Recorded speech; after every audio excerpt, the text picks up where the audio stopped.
നമസ്കാരം. കർണാടകയിൽ കോൺഗ്രസിന് ജയ് ജയ് ജയ് ജയ് ഹേ. BJP ഭരണം അവസാനിപ്പിച്ച് വമ്പം ജയം നേടിയതിന്റെ രോമാഞ്ചത്തിലാണ് കോൺഗ്രസ്. കേവല ഭൂരിപക്ഷം എന്ന മാജിക് നമ്പർ മറികടന്ന് കോൺഗ്രസ് മുക്ത ഭാരതം എന്ന BJP മുദ്രാവാക്യത്തിന് തടയിട്ടു. DK മാജിക്കിന് മുമ്പിൽ BJPക്ക് തിരിച്ചടിയേറ്റത് എങ്ങനെ? ചീഫ് എഡിറ്റേഴ്സ് കോളം പരിശോധിക്കുന്നു.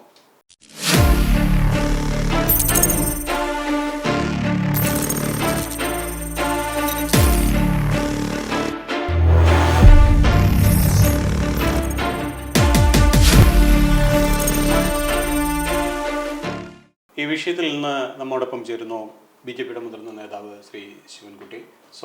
നമസ്കാരം. വളരെ സുപ്രധാനമായ ഒരു തെരഞ്ഞെടുപ്പാണ് കർണാടകത്തിൽ നടന്നത്. ഇത്തവണത്തെ തെരഞ്ഞെടുപ്പിൻ്റെ പ്രത്യേകത ഈ വോട്ടിംഗ് ശതമാനം അടക്കം കൂടി വലിയൊരു പോളിംഗ് ഒക്കെ നടന്നൊരു തെരഞ്ഞെടുപ്പായിരുന്നു. എക്സിറ്റ് പോളുകൾ വന്നു. എക്സിറ്റ് പോളുകൾക്ക് പിന്നാലെയും BJP വളരെ ആത്മവിശ്വാസമാണ് പ്രകടിപ്പിച്ചത്. പക്ഷേ എക്സിറ്റ് പോളുകളിലും ഇങ്ങനെ വലിയ ഒരു വമ്പൻ വിജയം നേടുമെന്ന് കോൺഗ്രസ് നേടുമെന്നുള്ളൊരു സൂചനയൊന്നും ഉണ്ടായിരുന്നില്ല. കോൺഗ്രസും അങ്ങനെ വലിയൊരു ആത്മവിശ്വാസം പ്രകടിപ്പിച്ചതുമില്ല. ഒരു കേവല ഭൂരിപക്ഷം നേടും, അതിനടുത്തെത്തും, അല്ലെങ്കിൽ സർക്കാർ ഉണ്ടാക്കാനുള്ള ശ്രമങ്ങൾ നടത്തും എന്ന തരത്തിലായിരുന്നു കോൺഗ്രസിൻ്റെ പ്രധാനപ്പെട്ട നേതാക്കളുടെ എല്ലാം പ്രതികരണം വന്നത്. പക്ഷേ ഇപ്പോൾ തെരഞ്ഞെടുപ്പ് ഫലം വന്നിരിക്കുമ്പോൾ ആ മാജിക് നമ്പറും കഴിഞ്ഞ്, കേവല ഭൂരിപക്ഷം എന്ന നമ്പറും കഴിഞ്ഞ് വലിയൊരു മുന്നേറ്റം നടത്താൻ കോൺഗ്രസിന് കഴിഞ്ഞിരിക്കുന്നു. നമുക്കറിയാം, തെരഞ്ഞെടുപ്പ് വേളയിൽ വലിയ പ്രചരണമാണ് BJP നടത്തിയത്. പ്രധാനമന്ത്രി നരേന്ദ്രമോദി അടക്കം രാജ്യത്തെ BJPയുടെ സമുന്നതരായ നേതാക്കളെല്ലാം പങ്കെടുത്ത വമ്പൻ റാലികളും മറ്റുമൊക്കെ നടന്നു. പക്ഷേ അതൊന്നും വിലപ്പാവാതെ പോയത് എന്തുകൊണ്ടാകാം? BJP കർണാടകത്തിൽ ഈ തെരഞ്ഞെടുപ്പിൽ തിരിച്ചു വരണം, വീണ്ടും തുടർ ഭരണത്തിന് വേണ്ടിയിട്ടുള്ള പോരാട്ടമാണ് കർണാടകത്തിൽ നടത്തിയത്. ഞങ്ങളെ സംബന്ധിച്ചിടത്തോളം ഞങ്ങൾക്ക് തിരിച്ചു വരണം എന്നുള്ളതിന് ഞങ്ങൾക്ക് നിർബന്ധമാണ്. ആ നിർബന്ധ ബുദ്ധിയോടുകൂടി തന്നെയാണ് ഞങ്ങളുടെ പ്രചരണവും ഞങ്ങളുടെ സംഘടനാപരമായ പരിശ്രമവും എല്ലാം നടത്തിയത് കർണാടകത്തിൽ. പക്ഷേ തെരഞ്ഞെടുപ്പിൻ്റെ റിസൾട്ട് വരുമ്പോഴേക്കും കോൺഗ്രസിന് അനുകൂലമായ വിധിയെഴുത്താണ് കർണാടകത്തിൽ വന്നിരിക്കുന്നത്. അപ്പോൾ വിജയം തന്നെയാണ്, പരാജയം തന്നെയാണ്. അപ്പോൾ ഞങ്ങളെ സംബന്ധിച്ചിടത്തോളം ഞങ്ങൾക്ക് ഈ പരാജയം ഞങ്ങൾ വളരെ വ്യക്തമായ ഒരു വിലയിരുത്തൽ BJPക്ക് ഉണ്ടാകും. അത് ഞങ്ങളെ സംബന്ധിച്ചിടത്തോളം കൂടുതൽ ഉണർന്ന് ചിന്തിക്കുന്നതിന് പ്രേരകമാവുന്നതാണ് കർണാടക തെരഞ്ഞെടുപ്പിൻ്റെ ഫലം. അതിന് പല സാഹചര്യങ്ങളുണ്ട്. കർണാടകത്തെ സംബന്ധിച്ചിടത്തോളം പല സാഹചര്യങ്ങളുണ്ട്. ഒന്ന്, നമ്മളെപ്പോഴും മനസ്സിലാക്കേണ്ടത് കർണാടകം കോൺഗ്രസ്സിന് അടിത്തറയുള്ള ഒരു പരമ്പരാഗതമായി വോട്ട് ബാങ്കുള്ള ഒരു സംസ്ഥാനമാണ്. ആ വോട്ട് ബാങ്കുള്ള, കോൺഗ്രസ്സിന് വോട്ട് ബാങ്കുള്ള ഈ സംസ്ഥാനത്ത് നിന്നുകൊണ്ടാണ് ഭാരതീയ ജനതാ പാർട്ടി അധികാരം കർണാടകത്തിൽ നിന്ന് പിടിച്ചിട്ടുള്ളത്. ഇപ്പം ഞങ്ങളെ സംബന്ധിച്ചിടത്തോളം ഒറ്റയ്ക്ക് ഒരു പ്രാവശ്യവും ഞങ്ങൾക്ക് ഭൂരിപക്ഷം കിട്ടിയിട്ടില്ല. ഞങ്ങൾക്ക് വലിയ ഭൂരിപക്ഷത്തോടു കൂടി ഞങ്ങൾ കർണാടകത്തിൽ അധികാരത്തിൽ വന്നിട്ടുമില്ല. ഞങ്ങളവിടുത്തെ രാഷ്ട്രീയ സാഹചര്യത്തെ ഭംഗിയായി പ്രയോജനപ്പെടുത്തിക്കൊണ്ട് BJP കർണാടകത്തിൽ ഭരിക്കുകയാണ് ചെയ്തിട്ടുള്ളത്. അത് പലപ്പോഴും ഞങ്ങളുടെ കയ്യിൽ നിന്ന് അധികാരം പോയിട്ടുമുണ്ട്. ഒരു ദിവസം മുഖ്യമന്ത്രിയായിട്ടിരുന്ന സംസ്ഥാനവും കൂടിയാണ് ശ്രീ യെദ്യൂരപ്പ. അപ്പോൾ അതൊക്കെ കർണാടകത്തിൽ സംഭവിച്ചിട്ടുണ്ട്. അതുകൊണ്ട് കർണാടകം ഞങ്ങളുടെ ഉരുക്കുകോട്ടയൊന്നും അല്ല. കർണാടകം കോൺഗ്രസിൻ്റെ നല്ല അടിത്തറയുള്ള സംസ്ഥാനമാണ്. ഒരു മനസ്സിലാക്കുന്നത്, അടിയന്തരാവസ്ഥ കഴിഞ്ഞിട്ട് ശ്രീമതി ഇന്ദിരാഗാന്ധി അന്ന് റായ്ബറേലിയൊന്നും അല്ല തിരഞ്ഞെടുത്തത്, ചിക്കമംഗളൂരാണ് അന്ന് തിരഞ്ഞെടുത്തത്. അപ്പോൾ കോൺഗ്രസ്സിന് നല്ല അടിത്തറയുള്ള ഒരു സംസ്ഥാനമാണ് കർണാടക. അവിടെ നിന്നുകൊണ്ടാണ് ഭാരതീയ ജനതാ പാർട്ടി വളർന്നു വലുതായി ഭരണം പിടിച്ചടക്കുകയും ഒക്കെ ചെയ്തിട്ടുള്ളത്. അപ്പോൾ പല പ്രാവശ്യവും ഒരു പ്രാവശ്യം ഞങ്ങൾക്ക് മെജോറിറ്റി സീറ്റുകൾ ഏറ്റവും വലിയ ഒറ്റകക്ഷിയാവുന്ന സമയത്ത് ഞങ്ങളിൽ നിന്ന് ഭരണം തട്ടിമാറ്റിക്കൊണ്ട് കോൺഗ്രസ് കുമാരസ്വാമിയുമായിട്ട് സഖ്യം ഉണ്ടാക്കി കർണാടകത്തിൽ ഭരണം നടത്തിയതാണ്. അതിനെയൊക്കെ അതിജീവിച്ചുകൊണ്ട് ഞങ്ങൾ തിരിച്ചു വന്നിട്ടുണ്ട്. അപ്പോൾ ഞങ്ങളെ സംബന്ധിച്ചിടത്തോളം ഞങ്ങൾ ഇനിയും തിരിച്ചു വരും. ഞങ്ങളുടെ അടിത്തറ അവിടെ ശക്തമാണ്. ഇപ്പോൾ കോൺഗ്രസ്സിന് ഭൂരിപക്ഷം കിട്ടുന്ന സമയത്തും ഞങ്ങളുടെ അടിത്തറയ്ക്കൊന്നും ഒരു കോട്ടവും ഉണ്ടായിട്ടില്ല. വോട്ടിംഗ് ശതമാനത്തിൽ വലിയ വ്യത്യാസമൊന്നും സംഭവിച്ചിട്ടില്ല. കഴിഞ്ഞ നിയമസഭാ തെരഞ്ഞെടുപ്പിൽ ഞങ്ങളും കോൺഗ്രസും തമ്മിൽ വോട്ടിംഗ് പാറ്റേണിൽ കോൺഗ്രസ്സിനാണ് മുമ്പിൽ. അവിടെ സീറ്റുകളുടെ അടിസ്ഥാനത്തിൽ ഞങ്ങൾ മുമ്പിൽ വന്നു. അപ്പോൾ അതുകൊണ്ട് ഞങ്ങളെ സംബന്ധിച്ചിടത്തോളം ഞങ്ങൾക്കൊരു പരാജയം തന്നെയാണ് കർണാടകം. അതിന് യാതൊരു സംശയവുമില്ല. കോൺഗ്രസിൻ്റെ പ്രധാനപ്പെട്ട നേതാക്കൾ ചൂണ്ടിക്കാട്ടുന്നത് വെറുപ്പിൻ്റെ രാഷ്ട്രീയത്തിന് ജനങ്ങൾ മറുപടി കൊടുത്തു, സ്നേഹത്തിൻ്റെ രാഷ്ട്രീയത്തിന് ജനങ്ങൾ അംഗീകാരം നൽകി എന്നാണ് പ്രധാനപ്പെട്ട കോൺഗ്രസിൻ്റെ നേതാക്കൾ ചൂണ്ടിക്കാട്ടുന്നത്. ഇതൊരു സൂചനയാണെന്നും അവർ പറയുന്നു. അങ്ങനെ ഒരു സൂചനയാണോ? 2024 ഇലക്ഷൻ വരെയാണ്, ലോക്സഭാ തെരഞ്ഞെടുപ്പ് വരെയാണ്. പ്രത്യേകിച്ചും ദക്ഷിണേന്ത്യയിൽ BJP ഇല്ല.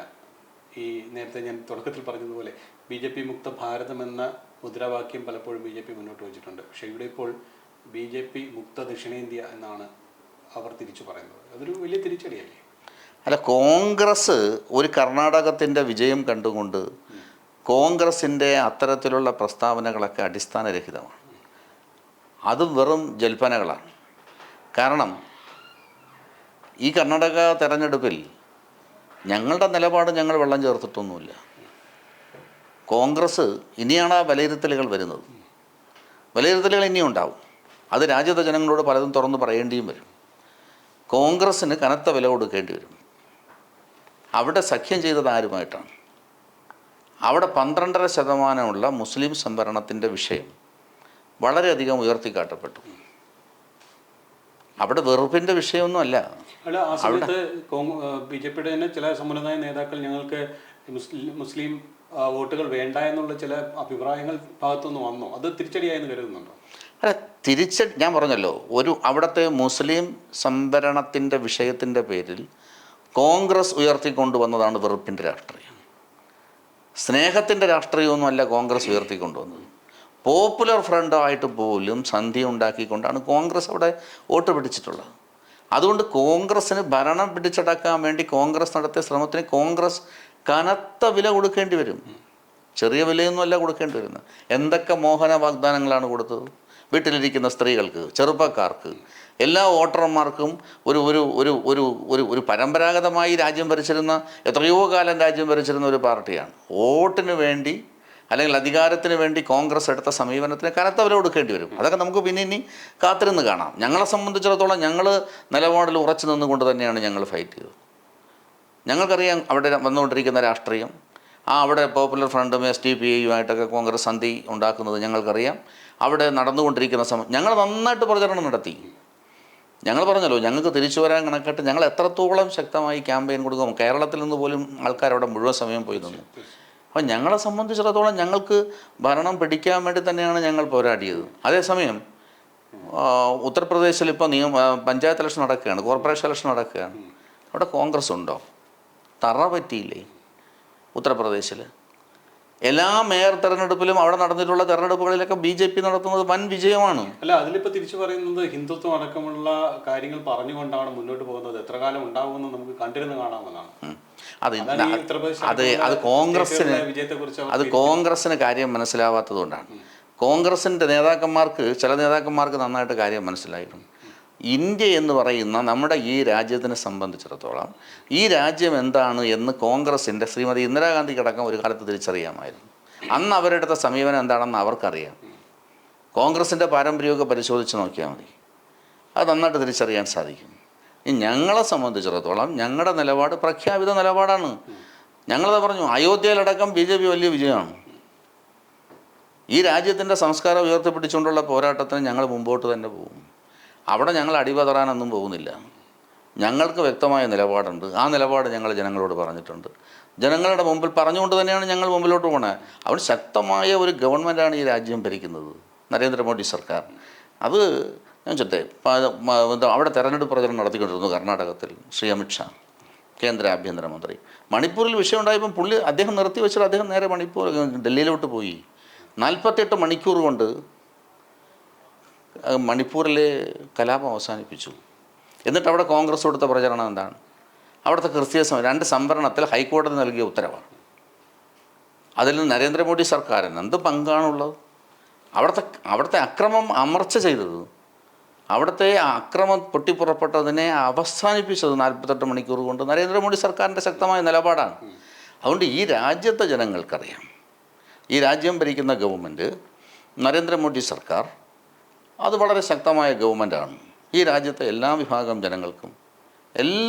ജനങ്ങൾക്കും തുല്യ പരിഗണന നൽകി മുന്നോട്ട് പോകുന്നതാണ്. മണിപ്പൂരിലെ പ്രചരണം അവിടുത്തെ ക്രിസ്ത്യൻ പള്ളികൾ തകർക്കുമ്പോൾ ആ ക്രിസ്ത്യൻ പള്ളികളെ സംരക്ഷിച്ചുകൊണ്ടുള്ള സമീപനം എടുത്ത ഗവൺമെൻറ്റാണ്. ശരി, ഇവിടെ മറ്റൊരു കാര്യം കൂടി, രാഹുൽ ഗാന്ധി ഇവിടെ ഭാരത് ജോഡോ യാത്ര നടത്തി. ആ യാത്രയുടെ ഒരു വിജയമായി കർണാടകത്തിലെ കോൺഗ്രസ് അതിന് കാണുന്നുണ്ട്, ഈ വിജയത്തെ. പക്ഷേ പലപ്പോഴും അദ്ദേഹത്തിനെതിരായ ചില നിലപാടുകൾ, അദ്ദേഹത്തെ അപമാനിക്കുന്ന തരത്തിലുള്ള ചില നിലപാടുകൾ ചില നേതാക്കളുടെ ഭാഗത്തു നിന്നൊക്കെ വരുന്നത് ഇപ്പോൾ തിരിച്ചടിയായി മാറിയിരിക്കുന്നു. അതിന് വമ്പൻ തിരിച്ചടിയുടെ ഒരു സൂചനയായി ഇത് കണ്ടുകൊള്ളൂ എന്നുള്ളൊരു നിലപാടൊക്കെ കോൺഗ്രസ് നേതാക്കളുടെ ഭാഗത്തുനിന്ന് വരുന്നുണ്ട്. കാരണം ഇനിയും പല തെരഞ്ഞെടുപ്പുകൾ നടക്കാനുണ്ട്. പ്രധാനപ്പെട്ട തെരഞ്ഞെടുപ്പ് ലോക്സഭാ തെരഞ്ഞെടുപ്പ് നടക്കാനിരിക്കുകയാണ്. ഇപ്പം ദക്ഷിണേന്ത്യയിൽ മാത്രമല്ല, ഉത്തരേന്ത്യയിലടക്കം വടക്കൻ കിഴക്കൻ സംസ്ഥാനങ്ങളിലടക്കം ഈ രാഹുൽ ഗാന്ധി അപമാനിക്കുന്ന, അദ്ദേഹത്തെ ഇറക്കി വിടുന്നത് അടക്കമുള്ള പല പ്രധാനപ്പെട്ട സംഭവങ്ങളുണ്ടായി. അപ്പോൾ അതെല്ലാം കണ്ടുകൊള്ളൂ എന്നുള്ളതാണ് പറയുന്നത്. അപ്പം ഇനിയും ഈ രാഹുൽ ഗാന്ധി ഇത്തരത്തിൽ അദ്ദേഹത്തോടുള്ള നിലപാടുകളിൽ ചില മാറ്റങ്ങൾ വരുത്തണമെന്ന് തോന്നുന്നുണ്ടോ? എൻ്റെ പ്രിയ സുഹൃത്ത് ജോയിയോട് ഞാൻ തുറന്ന് കാര്യം പറയാം. സൂററ്റ് കോടതി പറഞ്ഞതിൽ BJPക്കൊന്നും ഒരു പങ്കുമില്ല. അദ്ദേഹം അതിനകത്ത് തുറന്ന് അവിടെ പറഞ്ഞാൽ മതിയായിരുന്നു. ഇതൊന്നും വലിയ സംഭവങ്ങളല്ല. ഇതിനെ വലിയ സംഭവമാക്കി മാറ്റുന്നത് കോൺഗ്രസിൻ്റെയും രാഹുൽ ഗാന്ധിയുടെയും നിലപാടാണ്. അല്ലാതെ BJPയോ നരേന്ദ്രമോദി സർക്കാരോ ഒന്നും ചെയ്തിട്ടില്ല, ഒന്നും ചെയ്യാൻ പോകുന്നുമില്ല. അവിടെ രാഹുൽ ഗാന്ധിയോ അല്ലെങ്കിൽ മറ്റൊരു നേതാവോ ഒന്നും വളർന്നു വരുന്നത് കൊണ്ട് രാജ്യത്താണ് 130-140 കോടി ജനങ്ങളുള്ള ഒരു രാജ്യത്ത് അങ്ങനെ ഒരു വ്യക്തിയെയും ആർക്കും അപമാനിക്കാൻ സാധിക്കില്ല. BJP പോലത്തെ ഒരു രാഷ്ട്രീയ പാർട്ടിക്ക് അങ്ങനത്തെ ഒരു പാരമ്പര്യവുമില്ല. കോൺഗ്രസിൻ്റെ സമർത്ഥരായിട്ടുള്ള അഭിഭാഷകർ പറഞ്ഞു, അദ്ദേഹം അവിടെ ഒരു കോടതിയിൽ പറയേണ്ട കാര്യം അദ്ദേഹം അവിടെ പറഞ്ഞിരുന്നുവെങ്കിൽ തീരുന്ന പ്രശ്നമാണ്. അതിന് നരേന്ദ്രമോദി സർക്കാരോ BJP ഒന്നും അതിൻ്റെ ഭാഗമല്ല. അങ്ങനെയൊന്നും ഞങ്ങൾ പോകാൻ ഉദ്ദേശിക്കുന്നുമില്ല. കർണാടക വിജയം അതുമായിട്ടൊന്നും കണക്ട് ചെയ്യരുത്. കർണാടക വിജയം അവിടുത്തെ ഒരു രാഷ്ട്രീയ സാഹചര്യത്തിൽ ഉടലെടുത്തതാണ്. ആ ഉടലെടുപ്പ് ഞങ്ങൾക്കറിയാം. ഞങ്ങളുടെ ഇന്ത്യ ടുഡേ ആക്സിസ് 140 സീറ്റ് പറഞ്ഞു, 140 സീറ്റ് പറഞ്ഞു. അപ്പോൾ ഞങ്ങൾ പറയൂ ഇന്ത്യ ടുഡേയും ആക്സിസും പറഞ്ഞത് ശരിയാണെന്ന് ഞങ്ങൾ പറയും. അപ്പോൾ ഞങ്ങളെ സംബന്ധിച്ചിടത്തോളം ഞങ്ങൾ ഭരിക്കുവാൻ തയ്യാറായി പ്രചരണം നടത്തി മുന്നോട്ട് പോയ പാർട്ടിയാണ്. ഞങ്ങൾക്ക് സീറ്റ് അത്യാവശ്യത്തിന് കിട്ടിയിട്ടുണ്ട്. ഞങ്ങളുടെ പ്രധാനപ്പെട്ട നേതാക്കന്മാരൊന്നും വൻപൻ തോൽവി ഏറ്റുവാങ്ങിച്ചിട്ടില്ല. അങ്ങനെ കോൺഗ്രസിന് അനുകൂലമായ വലിയ സാഹചര്യമൊന്നും തൂത്തുവാരിക്കൊണ്ടുപോകും. നരേന്ദ്രമോദി സർക്കാർ കഴിഞ്ഞ ലോക്സഭാ തെരഞ്ഞെടുപ്പിൽ അങ്ങനെ കോൺഗ്രസിനെ തറ പറ്റിച്ചുകൊണ്ടല്ലേ വന്നത്. അതുമായിട്ടൊക്കെ കമ്പയർ ചെയ്ത് നോക്കുമ്പം എന്താണ്? അതേസമയം ഉത്തർപ്രദേശിൽ നടക്കുന്ന തെരഞ്ഞെടുപ്പിൽ ഇപ്പോൾ BJP വമ്പൻ വിജയമാണ് അവിടെ നേടിയിട്ടുള്ളത്. കോൺഗ്രസ് ആദ്യമായി ഇപ്പോൾ നടന്ന ഉപതെരഞ്ഞെടുപ്പ് ജലന്ധറിൽ പരാജയപ്പെട്ടു. അതെന്ത് ആരും കാണാത്തെ? അവിടെ BJP അല്ല ജയിച്ചത്, അവിടെ ജലന്ധറിൽ കോൺഗ്രസ് പരാജയപ്പെട്ടു. ആദ്യമായി ജലന്ധറിൽ കോൺഗ്രസ് പരാജയപ്പെടുകയാണ്. അപ്പോൾ ഈ വിജയത്തിൽ വലിയ ആഘോഷം വലിയ ഇങ്ങനെ കൊട്ടിഘോഷിക്കുന്നില്ലെന്നൊരു കാര്യമില്ല. അല്ല, അതൊക്കെ വിജയം വരുമ്പോൾ കോൺഗ്രസ്സിന് വിജയം ആഘോഷിക്കാം, കോൺഗ്രസ് നേതാക്കന്മാർക്ക് വിജയം ആഘോഷിക്കാം, അനുകൂലമായി നിൽക്കുന്നവർക്ക് വിജയം ആഘോഷിക്കാം. BJPയെ പരാജയപ്പെടുമ്പോൾ BJPയുടെ പരാജയത്തിൽ ദുഃഖിതരായിട്ടുള്ള നിരവധി ആൾക്കാരുണ്ട്. BJPയുടെ പാർട്ടിയുടെ നിലപാടുണ്ട്. അതൊക്കെ രാഷ്ട്രീയത്തിൽ സംഭവിക്കും. രാഷ്ട്രീയത്തിൽ ഞാൻ ചോദിച്ചോട്ടെ, തെരഞ്ഞെടുപ്പിൽ BJPയാണ് അധികാരത്തിൽ വന്നെങ്കിൽ കോൺഗ്രസ് പരാജയപ്പെടില്ലേ? അപ്പോൾ തെരഞ്ഞെടുപ്പ് രാഷ്ട്രീയത്തിൽ പരാജയം വരും. പരാജയം വരുമ്പോൾ അതിനെ എങ്ങനെ കാണുന്നു, ആ പരാജയത്തിനെ വ്യക്തമായി പഠിച്ച് വളരെ സമർത്ഥമായി മുന്നോട്ട് പോകാൻ എടുക്കുന്ന ഒരു രാഷ്ട്രീയ സമീപനമാണ് ഒരു ഉത്തരവാദിത്തപ്പെട്ട രാഷ്ട്രീയ പാർട്ടിയുടെ ചുമതല. അതുകൊണ്ടൊരു പരാജയം കണ്ട ഉടനെ ഇതാ ഈ പരാജയം, അതൊന്നുമില്ല. ഞങ്ങൾ എത്രയോ പരാജയം കണ്ടു. കോൺഗ്രസ് ഈ രാജ്യം മുഴുവൻ വിജയിച്ചു നിന്നപ്പോഴും ഞങ്ങൾ 2 സീറ്റിൽ പാർലമെൻറ്റിൻ്റെ ഒരു സൈഡിൽ പോയിരുന്നവരാണ്. ഞങ്ങളുടെ എത്രയോ നേതാക്കന്മാർ കോൺഗ്രസിൻ്റെ ഭരണകാലത്ത് കൊല ചെയ്യപ്പെട്ടു. ഇതൊക്കെ ഞങ്ങൾ അനുഭവിച്ചു വന്നവരല്ലേ. അതുകൊണ്ട് കർണാടകത്തിൽ കോൺഗ്രസിനൊരു വിജയം വന്നാൽ അതവരനുഭവിച്ചോട്ടെ, അത് പ്രചരണം കൊടുത്തോട്ടെ, ആഘോഷിച്ചോട്ടെ. അതിലൊന്നും ഞങ്ങൾക്ക് അഭിപ്രായ വ്യത്യാസമല്ല. വിജയത്തിനെ വിജയമായി തന്നെ കാണണം. കോൺഗ്രസ് അവിടെ വിജയിച്ചു. ഇവിടെ ഒരു തുടർഭരണം തീർച്ചയായും BJP ആഗ്രഹിച്ചിരുന്നു. അതിനുള്ള ശ്രമങ്ങൾ നടത്തിയെന്ന് താങ്കൾ തന്നെ പറഞ്ഞു. നമുക്കറിയാം, പ്രധാനമന്ത്രി അടക്കമുള്ളവർ വമ്പൻ പ്രചരണങ്ങൾ നടത്തി, റോഡ് ഷോ നടത്തി, വളരെയധികം കോൺസെൻട്രേറ്റ് ചെയ്തു ആ സ്റ്റേറ്റിൽ. പക്ഷേ അവിടെ ഈ സർക്കാരിൻ്റെ അഴിമതിയും മറ്റ് പ്രവൃത്തികളുമെല്ലാം തിരിച്ചടിയായത് എന്ന് കരുതിക്കൂടെ? ഈ ഒരു ജനവിധി മനസ്സിലാക്കുമ്പോൾ അതും ഒരു ഘടകം തന്നെയല്ലേ? രാഷ്ട്രീയത്തിനപ്പുറം അത്തരം കാര്യങ്ങൾ കൂടി BJP തിരിച്ചടിയായില്ലേ? അല്ല, BJPയുടെ നിലപാട് അഴിമതിക്കെതിരായിട്ടുള്ള പോരാട്ടം. ഞാൻ നേരത്തെ സൂചിപ്പിച്ചു, കർണാടകത്തിൽ ഞങ്ങൾക്ക് ഒറ്റയ്ക്ക് ഭൂരിപക്ഷം കിട്ടി വന്നവരൊന്നുമല്ല. ഞങ്ങളെ സംബന്ധിച്ചിടത്തോളം ഞങ്ങൾക്ക് മെജോറിറ്റി സീറ്റ് കിട്ടിയപ്പോൾ അവിടുത്തെ രാഷ്ട്രീയ സാഹചര്യത്തിനെ ഭംഗിയായി പ്രയോജനപ്പെടുത്തിക്കൊണ്ട് ഞങ്ങൾ ഭരിച്ചു. അല്ലാതെ ഞങ്ങൾ തിരഞ്ഞെടുപ്പിൽ ഭൂരിപക്ഷത്തോടു കൂടി വന്നവരല്ല. ഇതൊക്കെ ഇന്ത്യൻ രാഷ്ട്രീയം നന്നായി പഠിച്ചിട്ടുള്ളവർക്ക് നന്നായിട്ടറിയാം. മിസ്റ്റർ ജോയിക്കും അതറിയാം. കാരണം ഞങ്ങൾ ഒറ്റയ്ക്ക് ഭൂരിപക്ഷത്തിൽ വന്നവരല്ല. സ്വാഭാവികമായും ഞങ്ങളോട് വരുന്നവർ എല്ലാം BJPയുടെ ആശയത്തിൽ ഉറച്ചു നിന്ന് പോരാടി വന്നവരല്ല. അങ്ങനത്തെ വ്യത്യാസം കർണാടകത്തിലുണ്ട്. ഇനി കോൺഗ്രസിൻ്റെ ഭരണമാണല്ലോ, നമുക്ക് കാത്തിരുന്ന് കാണാം. കർണാടകത്തിൽ കോൺഗ്രസ് ഭരിക്കുമ്പോൾ DK ശിവകുമാർ ആണല്ലോ നേതാവ്. DK ശിവകുമാർ പണം കൊണ്ട് അമ്മാനമാടുന്ന ആളാണ്, കോടികൾ കൊണ്ട് അമ്മാനമാടുന്ന ആളാണ്. അവിടെ എന്താ നടക്കാൻ പോകുന്നതെന്നറിയാം. ഞങ്ങളെ സംബന്ധിച്ചിടത്തോളം ഇപ്രാവശ്യത്തെ നിയമസഭാ സീറ്റ് കൊടുത്തിട്ടുള്ളത് വ്യക്തമായി മനസ്സിലാക്കാം. നിരവധി BJPയുടെ നേതാക്കന്മാർക്ക്, സിറ്റിംഗ് MLAമാർക്ക് സീറ്റ് നിഷേധിച്ചു. അത് ആ സീറ്റ് നിഷേധം തന്നെ ഇനി ഞങ്ങൾക്ക് ഭരണം കിട്ടിയാൽ ഞങ്ങൾ അഴിമതിയില്ലാത്ത ഒരു നല്ല സർക്കാരിന് വേണ്ടിയിട്ടുള്ള പോരാട്ടം ജനങ്ങൾക്ക് വേണ്ടി നടത്തും. ഇന്ത്യയിലെ എല്ലാ സംസ്ഥാനങ്ങളിലും ഞങ്ങൾ തുടർഭരണം നിരവധി സംസ്ഥാനങ്ങളിൽ വരുന്നുണ്ട്.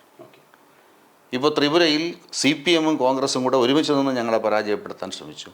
അവിടെ ഞങ്ങൾ തുടർഭരണം വന്നു. ഞങ്ങളുടെ നല്ല നല്ല ഗവൺമെൻറ്റുകൾ സംസ്ഥാനം എത്രയോ ഭരിച്ച് മുന്നോട്ട് പോകുന്നു, തുടർഭരണം വരുന്നു. അതുകൊണ്ട് ഈ കർണാടക ഞാൻ ചോദിച്ചു, ഉത്തർപ്രദേശിൽ ഞങ്ങൾ രണ്ടാമത് തുടർഭരണം വന്നില്ലേ? എത്ര സംസ്ഥാനങ്ങളിൽ. ഓക്കെ, അപ്പോൾ ഇതൊരു തിരിച്ചടിയായി കാണുന്നില്ല. എന്തായാലും നമുക്കൊരു ചെറിയ ഇടവേളയ്ക്ക് ശേഷം ഞാൻ താങ്കളിലേക്ക് തിരിച്ചെത്താം.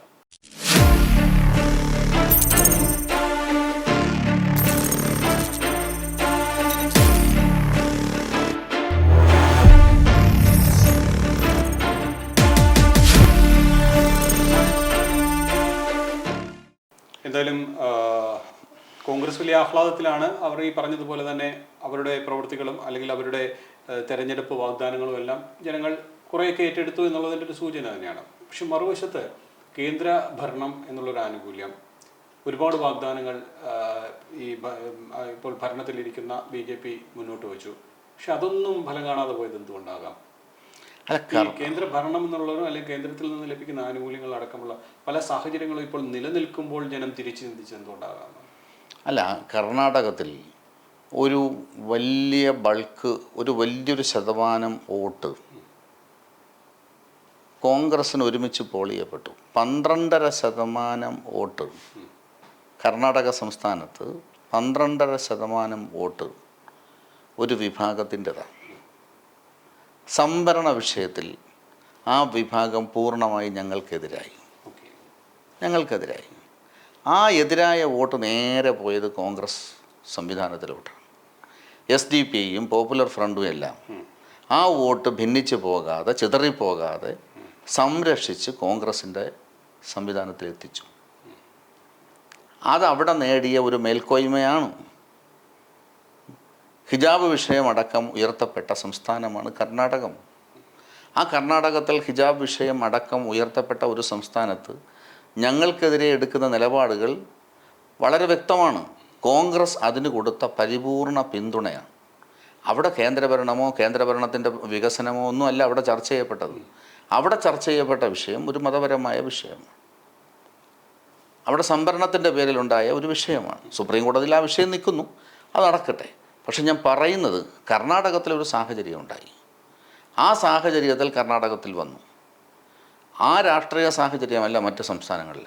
എന്താ UP-യിൽ അത് വരാത്തത്? ഈ ഇലക്ഷനിൽ കോൺഗ്രസ് ജയിക്കാത്തത്? ജലന്ധറിൽ ഞാൻ പറഞ്ഞില്ല, ഒരുപാട് ഉദാഹരണങ്ങളുണ്ട്. അപ്പം കർണാടകത്തിൽ ഉണ്ടായപ്പെട്ട ഉടലെടുത്ത ഒരു രാഷ്ട്രീയം, അതിനെ അതിജീവിക്കാൻ ഞങ്ങൾ നന്നായി പരിശ്രമം നടത്തി. അത് യാഥാർത്ഥ്യമാണ്. അതിനെ അതിജീവിച്ച് മുന്നോട്ട് വരുന്നതിന്, രാഷ്ട്രീയമായി മുന്നോട്ട് പോകുന്നതിന് ഞങ്ങൾ അങ്ങേയറ്റ പരിശ്രമം നടത്തി. ആ പരിശ്രമങ്ങളൊന്നും വിജയം കണ്ടിട്ടില്ല എന്നുള്ളത് രാഷ്ട്രീയമായ ഒരു യാഥാർത്ഥ്യമാണ്.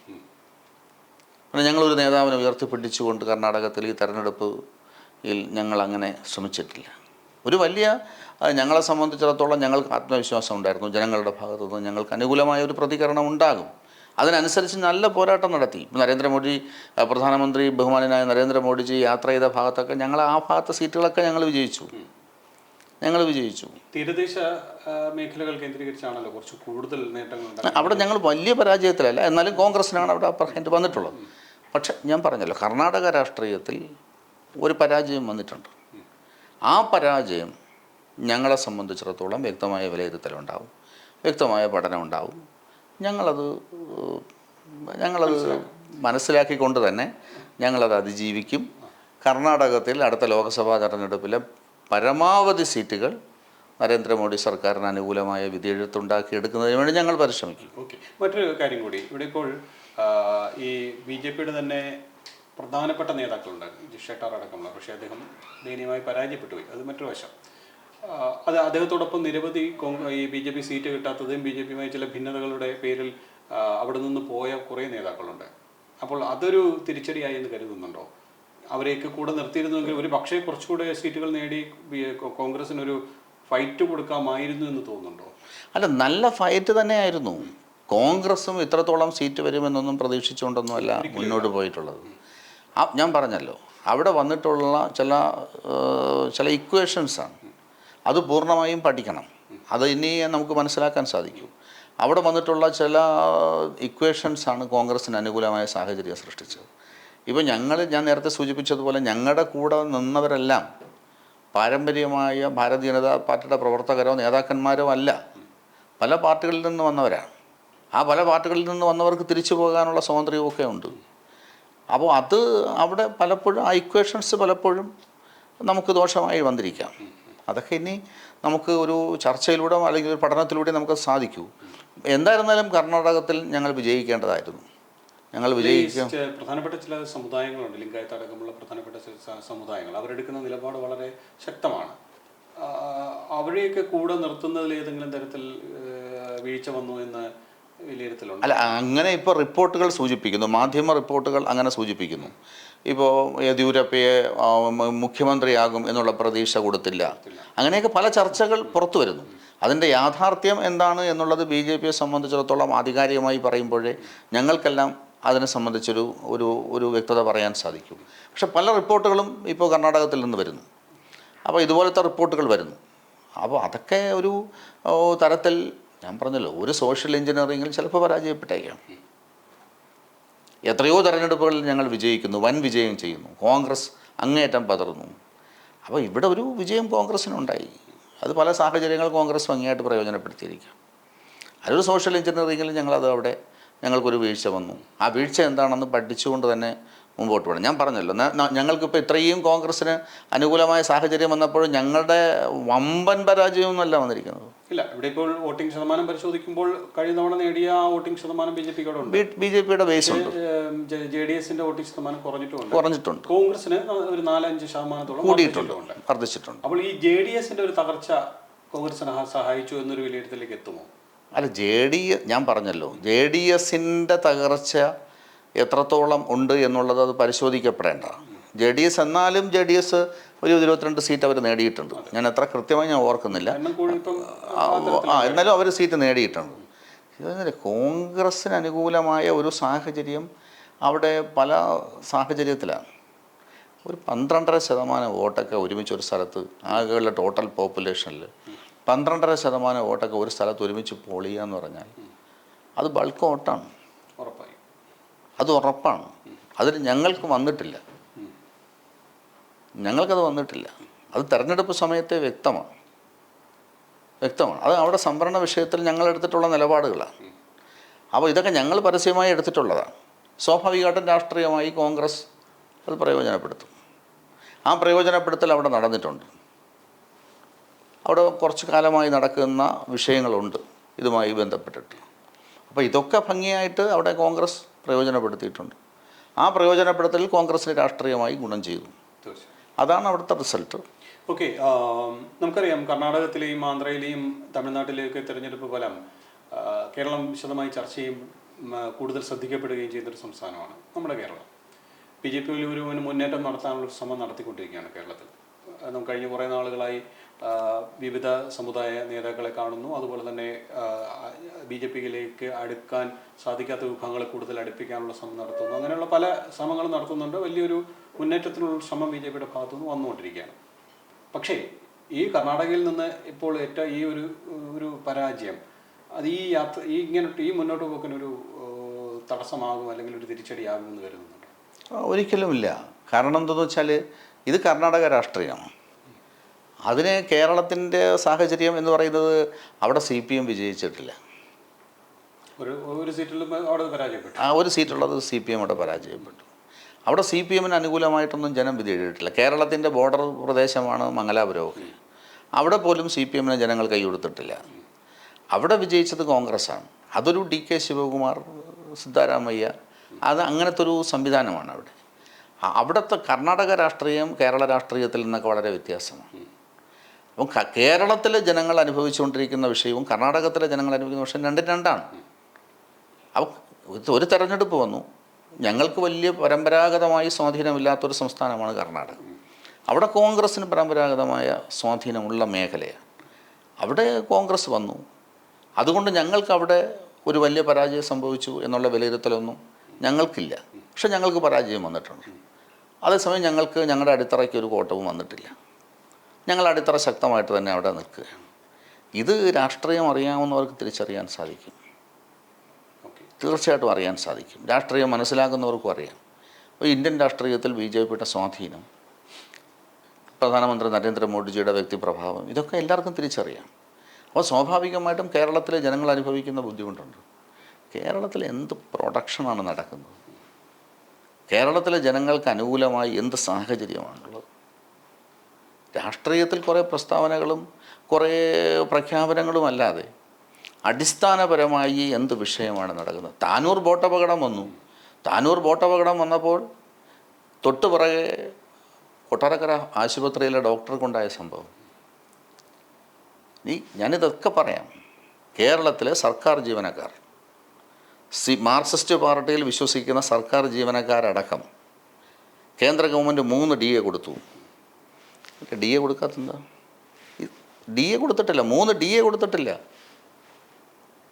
CPMകാരായിട്ടുള്ള യൂണിയൻ നേതാക്കന്മാരോട് സംസാരിക്കുന്ന സമയത്ത് അവർ പറയുന്നത് സർക്കാർ സാമ്പത്തിക പ്രതിസന്ധിയിലാണ്.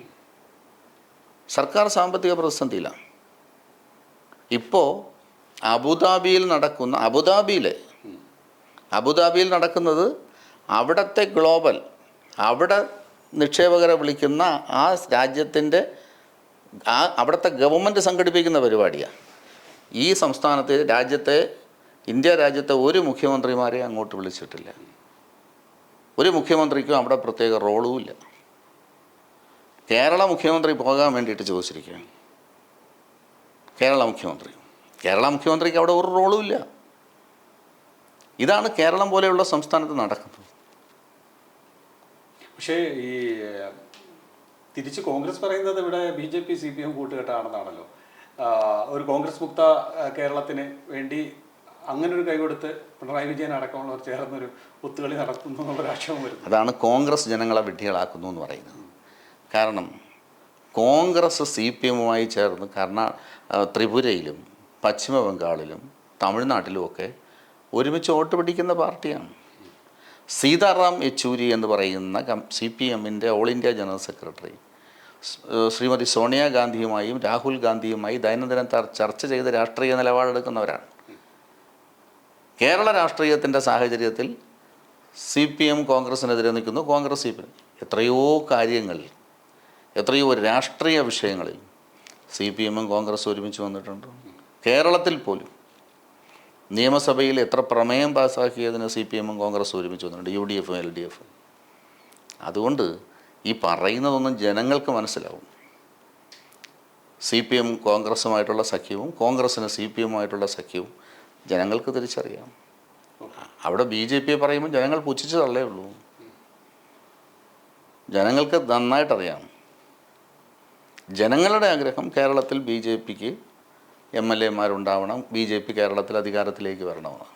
അതിനുള്ള ശ്രമമാണ് കേരളത്തിലെ BJP ഘടകം നടത്തുന്നത്. ശരി. ഈ രാജ്യത്തിൻ്റെ വിവിധ ഭാഗങ്ങളിൽ വന്ദേ ഭാരത് കുതിച്ചു പായുന്നത് പോലെ 2024 ലോക്സഭാ തെരഞ്ഞെടുപ്പിലും BJPയുടെ ഒരു കുതിച്ചു പായലുണ്ടാകുമെന്ന് ഈ നിമിഷം ഈ തെരഞ്ഞെടുപ്പ് ഫലം പുറത്തു വന്നതിന് പിന്നാലെ വിശ്വസിക്കുന്നു. തീർച്ചയായിട്ടും രാജ്യത്തെ ജനങ്ങളെ സംബന്ധിച്ചിടത്തോളം BJPക്കും ദേശീയ ജനാധിപത്യ സഖ്യത്തിനും നരേന്ദ്രമോദി സർക്കാരിനും അനുകൂലമായി വിധി എഴുതുവാനുള്ള തയ്യാറെടുപ്പിലാണ്. അവസാനമായി നടന്ന മണിപ്പൂർ കലാപം 48 മണിക്കൂർ കൊണ്ട് അവസാനിപ്പിച്ചതാണ്. അങ്ങനത്തെ ഒരു ഗവൺമെൻറ്റാണ്. രാജ്യത്തിൻ്റെ ഏതു മേഖലയിലും സാമ്പത്തികമായി പോലും ലോകത്തിൻ്റെ 4ാം സ്ഥാനത്തെത്തി നിൽക്കുന്ന രാജ്യമാണ്. G20യുടെ അധ്യക്ഷ പദവിയിൽ ഇന്ത്യയിലെ മുഴുവൻ ഭാരതീയർക്കും അഭിമാനമായ നിമിഷമാണ് നരേന്ദ്രമോദി സർക്കാർ സമ്മാനിച്ചിട്ടുള്ളത്. അത് ജനങ്ങളെപ്പോഴും കാത്തു സൂക്ഷിക്കും. തീർച്ചയായും. എന്തായാലും ഇതൊരു ഒരു കരുതലായി തീർച്ചയായിട്ടും BJP കരുതും അല്ലേ? പിന്നെ 100% കരുതലായി തന്നെ കരുതും. BJP അത് മനസ്സിലാക്കും, പഠനം നടത്തും. BJP അതിൻ്റെ അടിസ്ഥാനത്തിൽ മുന്നോട്ട് പോകും. BJP തീർച്ചയായിട്ടും അങ്ങനത്തെ ഒരു സമീപനം എടുക്കുന്ന രാഷ്ട്രീയ പാർട്ടിയാണ്. ഓരോ പ്രവർത്തകൻ്റെയും മനസ്സിൽ അത് വരും. ഈ ഒരു 5 കൊല്ലം ആണ് മാൻഡേറ്റ് കൊടുത്തിരിക്കുന്നത് ജനങ്ങൾ. അതിൻ്റെ ഈ അട്ടിമറിക്കാനുള്ള ശ്രമം നടത്തുമെന്നൊക്കെയുള്ള ചില വ്യാഖ്യാനങ്ങളും വിലയിരുത്തലും വരുന്നുണ്ട്. അതിനുള്ളൊരു ശ്രമം കാണുമോ? അല്ല, അത് അട്ടിമറിക്കാൻ സമയമുണ്ടെങ്കിൽ ഞങ്ങൾ അട്ടിമറിക്കുന്നതിനൊന്നും ഞങ്ങൾ പുറകോട്ട് പോകുന്നൊന്നും ഞങ്ങൾ പറയുന്നില്ല. കാരണം എന്തെന്ന് വെച്ചാൽ അതൊക്കെ അല്ലല്ല, ഞാൻ ചോദിക്കട്ടെ, ഇത് ഒളിപ്പിക്കുന്നത് ആരാണ്? കോൺഗ്രസ്സാണ്, ഞങ്ങളല്ലല്ലോ. മഹാരാഷ്ട്രയിലെ ജനങ്ങൾ ഞങ്ങൾക്കാണ് അധികാരം തന്നത്. അവിടെ അട്ടിമറിച്ചതാരാ? അവിടെ അട്ടിമറിച്ചത് കോൺഗ്രസ്സാണ്. അല്ല, ഉദ്ധവ് താക്കറേക്ക് എത്ര സീറ്റാണ് ഉണ്ടായിരുന്നത്? ഞങ്ങൾ ഉദ്ധവ് താക്കറേയും കൂടെ ഒരുമിച്ചാണ് മത്സരിച്ചത്. അവിടെ ഞങ്ങളിൽ നിന്ന് ഞങ്ങൾക്ക് അധികാരം ജനങ്ങൾ തന്നപ്പോൾ കോൺഗ്രസ് മഹാഗാഡി സഖ്യം എന്ന് പറഞ്ഞിട്ട് ഉദ്ധവ് താക്കറെ എടുത്ത് മുഖ്യമന്ത്രിയാക്കി. ഇനി കർണാടകത്തിൽ ഞങ്ങൾക്ക് മെജോറിറ്റി സീറ്റ് കിട്ടിയപ്പോൾ ഞങ്ങളെ ഭരിക്കാതാക്കി കുമാരസ്വാമിയായിട്ട് കോൺഗ്രസ് സഖ്യം ഉണ്ടാക്കിയവിടെ. ഈ അട്ടിമറി നടത്തിയത് ആരാണ്? കോൺഗ്രസ്സാണ്. അവിടെ BJP നോക്കിയിരിക്കണോ? ശരി, ഓക്കെ. എന്തായാലും വലിയൊരു പരാജയം ഏറ്റുവാങ്ങിയതിൻ്റെ ക്ഷീണത്തിൽ തന്നെയാണ് BJP ഉള്ളത്. പക്ഷേ ആ പരാജയത്തെ പരാജയമായി കാണുകയും കൂടുതൽ മികവാർന്ന പ്രവർത്തനത്തിലൂടെ തിരിച്ചു വരാനുള്ള ശ്രമം നടത്തും എന്നാണ് അദ്ദേഹം വ്യക്തമാക്കുന്നത്. നന്ദി.